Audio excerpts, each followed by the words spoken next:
Welcome to Bryer's Music Showcase. I am Bryer and welcome back to another video. And I'm back once again talking about Queen. Have I ever said I'm a huge Queen fan? Well, here we are talking about them again. So, I've seen this done on other people's channels, so I thought it would be fun to do it myself. So, if you read the title, then you know I'm going to be ranking the album covers of Queen. Now, as a big Queen fan myself, even I have to admit some of their album covers aren't the best, but when they get them right, oh boy do they get them right. So I thought it'd be fun just to rank which one's the worst cover and then showcase the absolute best. So a couple things. First off, I'm just ranking the album covers. I am not going to talk about the music at all, just the covers. Second, I wasn't sure if I should include it or not, but you know, why not? So I decided to include Flash Gordon as well, just for a laugh basically. So we have 15 album covers to rank, so hopefully this will be a lot of fun. It was kind of fun putting it together, honestly. So without further ado, let's get this ranking started. Okay, kicking us off with number 15. For me, the worst Queen album cover, no question, no doubt about it, goes to The Game. I mean, look at it. Just look at it. I don't know about you, but for me, this album cover screams lazy. I mean, it also screams afterthought. I mean, just look at this. I mean, I get it. You know, they're dressed as greasers, so it does kind of apply to the game, because, you know, they're trying to get girls and all. But is this really the best image they could find? I mean, they just slapped on the behind-the-scenes cover of Crazy Little Thing Called Love. And it's not even that good of an image, really. I mean, look, it's all grainy, and the exposure on their faces is so bright, it's kind of hard to see their faces for me. I mean, and a little fun fact, I heard there's actually an alternate cover of this. I'll probably put an image somewhere, but the cover had Roger's arms down and Brian's hand on his hips. I mean, that's kind of interesting, but other than that, aside from that, it's just kind of just not much to say about it. It's just there. I mean, it's a good album. Again, we're not talking about the music, but we're just talking about the covers themselves. And to me, this is not really a great cover because, again, it's lazy. It just seems like they just had no idea what to do, so they just like slammed some stuff together and they're like, good, we're done. And also the text is very generic as well. I mean, you also have this random red line underneath the band name. It's dull. I mean, you think with Freddie Mercury being a graphic artist and all that, you would think he would have more say in the album covers, but I guess they didn't really bother, especially in this period of the band. They didn't really put that much thought into the covers, really. So yeah, for me, this is at the bottom of the barrel in terms of Queen album covers. At number 14, here's a cover that is slightly better than The Game, but again, there's really not much to say about it. We have the Flash Gordon soundtrack. I mean, yeah, you get what you get. I mean, the reason why it's slightly better than The Game is solely because of the Flash Gordon logo. I mean, that looks kind of cool, has a good comic book aesthetic to it. But other than that, it's kind of just, yeah, it says it right there. It's just a soundtrack album, so this is all you need. So it's yellow, it's eye-catching, I guess. So other than that, it's really meh. So yeah, number 14.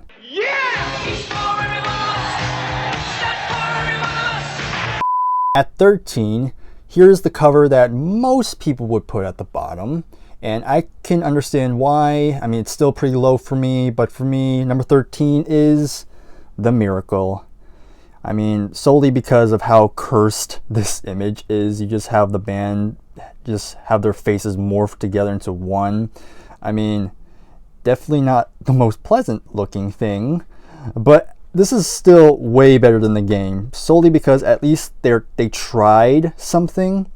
I mean, didn't come out that good, but at least it's something that they put a little bit of effort in. I mean, then again, it's also not really that great also because, again, what does this have to do with The Miracle? I mean, I know the original title for the album was supposed to be The Invisible Man, but even that still doesn't really match, so I don't know why they decided to go with this. But yeah, I mean, that's it. It's just, at least it's eye-catching. That's all I can say about it. Honestly, the back cover is even worse because, I mean, you're gonna see this in your dreams if you look at it long enough. But yeah, there you have it. That's number 13. At number 12, I'm gonna go with The Works. Yeah, it's a good album, but in terms of the cover, it's like average. It's decent. I mean, the image is way better than what they used on the game. But again, it's kind of just, again, it's still, to me, still screams Afterthought to me, but at least it's a much better image in terms of quality. I mean, at least it's like by the looks of it, it's like properly, like, has a good exposure and all that. Another complaint is that, again, what does this have to do with the title? I mean, it's called The Works, but they're just sitting there. They're not really working. I mean, come on. But again, it's a decent image, so it's kind of more middle of the road. But yeah, that's going to be number 12 for me. Just missing the top 10. This might be a controversial pick, but for me, I'm going to go with Sheer Heart Attack. Now, I do have this CD copy, but I'm not going to use this. Let's get the vinyl copy out. So here it is, so that way you can see the cover in its full glory. So yeah, it's a pretty decent cover. It's a good album. Again, probably the thing that I don't really find that appealing is that, again, the band is all sweaty, and I get what they're trying to go for. They're supposed to look like they just had a heart attack and all that stuff, so that's why they're all sweaty. But yeah, that's pretty much it. I mean, again, not really a huge fan of the red text off to the side here. I mean, I get it because it is pretty eye-catching. You see the red, and of course that's going to draw your eye to it. But it's not really the best picture of them, honestly. I mean, there's really not a whole lot to say about it, and the back cover is just the same image. So if you couldn't get enough of the first time you saw it, you can just see it again on the back. But yeah, it's another one that's kind of middle of the road, but it's kind of iconic in its own right. So it's number 11 for me. At number 10, I have Jazz. This is probably one of the more abstract album covers they've ever done. I mean, you just have this like swirling, almost hypnotizing type of thing, especially if you look hard enough, I guess. I'm not sure how this will apply on the camera, but hopefully if you have a copy, you kind of see where I'm getting it. You just have Queen on top here. Just so they can keep telling you who this is by. I do like the bicycles at the bottom. I think that's a nice little touch there. And then you have Jazz kind of coming out of the center or going into the center, depending on how you think of that. It's pretty simplistic, but I don't mind a simplistic cover as long as it's eye-catching and all. And unlike the game, this is definitely a bit more eye-catching. So yeah, number 10 is Jazz. In 9th place, we have Hot Space. To many, this is Queen's worst album, but in terms of album cover, I kind of like it. I do like how colorful it is. I like the red, blue, green, and yellow there. And the kind of the hand-drawn looking approach they did with the band is kind of cool. I do kind of like that. I like that type of stuff. I do like the font on Hot Space. I mean, it perfectly suits the type of music that's on here. But yeah, it's simple again, but still, I do kind of like it. So it's in 9th place. In 8th place, I'm going to go with Made in Heaven. Yeah, it is kind of a sad image because that is the Freddie statue that's in Montreux, Switzerland, because Freddie really enjoyed Montreux a lot, and they record a lot of their albums there. And it is a very nice image. I really do like it, especially if you see the full image. So I'm going to go ahead and show you real quick. So if we open it up, that's very nice. You have Freddie, the Freddie statue, and then you have the remaining band members looking out into the water as well. It's a very nice. It's not a whole lot to say about it, honestly, but in terms of that, it is a nice little tribute to Freddie. I can see this being a little higher, but for right now, it's in 8th place. So yeah, Made in Heaven for me. At number 7, I'm gonna go with A Kind of Magic. This is actually a really cool cover. It may not be their best album. I mean, not by a long shot, but still, very nice cover. I do like the very cartoony depiction of the band here. It's kind of nice. It's a little fun. I like that. I like that a lot. And I do like the background. It has a lot of color to it. It's like, I don't know. I don't know if they're trying to be stars or sparkles or both. And you have a little firecracker here, so that might be sparks or something like that. And I kind of like the font choice they did. It is kind of very nice. It's a very playful album cover. I really like it. So yeah, it's gonna be number 7. I'm just going to talk about 6 and 5 right now because really they're pretty interchangeable because of how similar they are. So for right now, number 6 would be A Day at the Races, and number 5 would be A Night at the Opera. I mean, really, it comes down to the fact that they're just really just the band logo. I mean, they're very good. I mean, I do love the band logo, and I do like the text they do on both of these. But yeah, other than that, it's pretty much what you expect. I'm kind of surprised they don't use this logo on their covers more often, honestly. But it is very good. I mean, they're iconic for a reason. But for me, they have some album covers I like a little bit more. But still, these two are very good. And really, at this point, a lot of these album covers are very good. So 6 is Day of the Races, and 5 is A Night at the Opera. I mean, honestly, they could be higher, but for right now, they're kind of nice where they are. At number 4, I have Innuendo. Some people might put this a little bit lower, but I really enjoy this cover. I mean, I do love the imagery. You have this like clown gesture type thing, juggling, and you have all these globes underneath. Then you have a little person there. I mean, I have no idea what it means, but maybe that's the point. Maybe you're not supposed to know what it means. It's all just an innuendo to something. Yeah. So I really like it, and I do like the art style as well. It kind of has a very hand-drawn, almost like one of those like political cartoon type of things, especially something you'd see in like a comic strip or whatever. And the font's pretty good as well. I think it's placed pretty well. So yeah, maybe a little high for some people, but I really enjoy this cover, so it's number 4. Taking the bronze medal in this ranking, I'm going to go with the debut. I just really like the purple. I mean, I love purple. Purple is one of my favorite colors of all time, if you can kind of tell with my lighting there. I just really love purple. And I love the spotlight on Freddie there. I think that's a very cool image.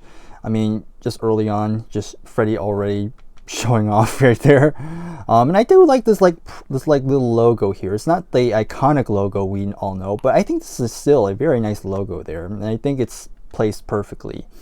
Again, it's kind of simple, but still, I think it's a very good album cover to me. So it's number 3, taking the bronze medal. So there you have it. Taking the silver medal, I can kind of see this being number 1, but for me it's number 2, and that to me goes to News of the World. Okay, it may not be Stewie Griffin's favorite Queen album cover, but for me, it's number 2 because look at that robot. Look at that. Ain't that cool? I mean, there's actually a little bit of history to this. So this is actually a redone version of a science fiction magazine cover. I can't remember what the magazine was called, but it was done by somebody named Frank Kelly Freeze. I hope I said that right. I think Roger Taylor was pretty big on it. So they actually went and got in contact with Frank Kelly Freeze to kind of redo that cover for their album cover. And he agreed, even though he never heard of Queen before at that point. So yeah, it's kind of cool. Still a very striking image. You have Freddie and Brian in the hand, and then you have John falling. In the back cover, you're supposed to see Roger, but unfortunately this CD issue does not show it. I don't know if it's even here at all. Like, this is the gatefold, I think, so. But yeah, no, this CD totally does not show Roger at all, which is kind of disappointing. But regardless, still a very iconic cover, I think. Definitely one of the most iconic ones in their catalog. And so yeah, it's going to be number 2 for me. And finally, taking the gold medal. If you've been doing any sort of cross elimination, then you know that number 1 for me has got to go to Queen 2. And of course, this is the CD copy, but you know, for an album cover this great, we gotta go with the vinyl. So I got really stretched back just so you see this in its full majesty and glory. It's classy, it's glammy, just such a iconic image, and it has the similar font as Queen 1, but again, I've already talked about it, pretty good, and the 2 looks kind of nice too. So it's just a very, very cool image. I just love that they're in this diamond formation, and Freddie looks great too. Of course, this was actually supposed to be an homage to Marlene Dietrich. I'll put an image here on the side just so you can see the comparison, because Freddie was a big fan of her. But yeah, I mean, you can see the band is wearing black to blend with the background. It's just well lit, and I just love how the eyes are darkened from the shadows, giving it an almost ominous look to it. It's just a iconic image. I mean, they've used this image countless times, of course, most famously with their Bohemian Rhapsody video, but also in '86 when they did the One Vision music video, they also recycled this image. So you see many people parody it a lot, so for good reasons. It's one of the greatest album covers in my opinion. It's one of my favorites, at least, and just in general. So yeah, number 1 has to go to Queen 2. So there you have it. That's every Queen album cover ranked. I had a lot of fun with this, and hopefully you found this entertaining as well. In the comments below, let me know your thoughts on my ranking, but also let me know how you would rank these album covers. I look forward to knowing your opinions on this. If you want to see this type of video come again, except with a different band, then please give this video a like to let me know you want to see more of this. And also, if you're new to the channel, please don't forget to hit subscribe, and why not hit the bell? Why not? Just so you don't miss any uploads. Aside from that, I'll see you in the next video, so take care and goodbye for now.